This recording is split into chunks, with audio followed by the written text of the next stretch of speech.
Življenje se začne z impulzom.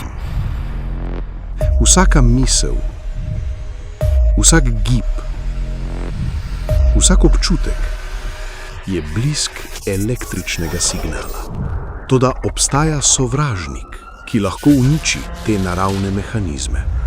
Deluje tiho, neopazno in neusmiljeno, ter nas uničuje od znotraj. Govorimo o mikroplastiki, drobnih delcih, ki jih s prostim očesom ni mogoče videti. So veliko tanjši od človeškega lasu, izjemno drobni. Ne gre le za onesnaževalo, ne gre le za toksin. Je material, ki uničuje jezik samega življenja. Toda kako to počne? Ko je impuls moten, se resničnost začne pačiti. Delci plastike prekinjajo povezano med celicami, sprožajo programe samouničenja, celicam odvzamejo energijo.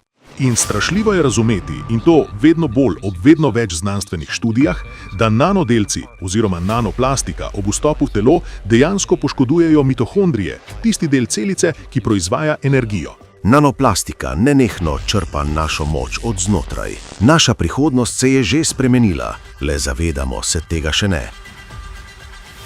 Od molekularne ravni do razsežnosti celotnih ekosistemov je razumevanje mikroplastike ključnega pomena za zaščito biosfere in javnega zdravja.